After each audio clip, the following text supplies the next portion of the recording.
কেন থাকলে না, কি করলে থাকতে? এই দুটো প্রশ্নের উত্তর কখনো মিলবে না।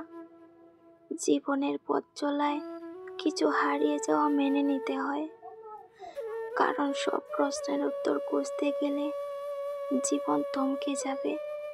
হয়তো তাই এই দুটো প্রশ্ন শুধু একান্তই ব্যক্তিগত অনুভূতি হয়ে থেকে যায়, একটি দীর্ঘ নিঃশ্বাসের মতো, একটি অপ্রকাশিত কবিতার মতো।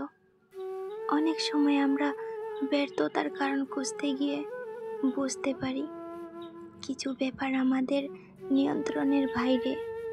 কখনো পরিস্থিতি, কখনো সময়, কখনো হয়তো মানুষ নিজেই বদলে যায়, কিন্তু প্রশ্নগুলো থেকে যায় উত্তরহীন। কারণ হয়তো কোনো উত্তর নেই, বা উত্তর থাকলেও তাতে কিছু বদলায় না।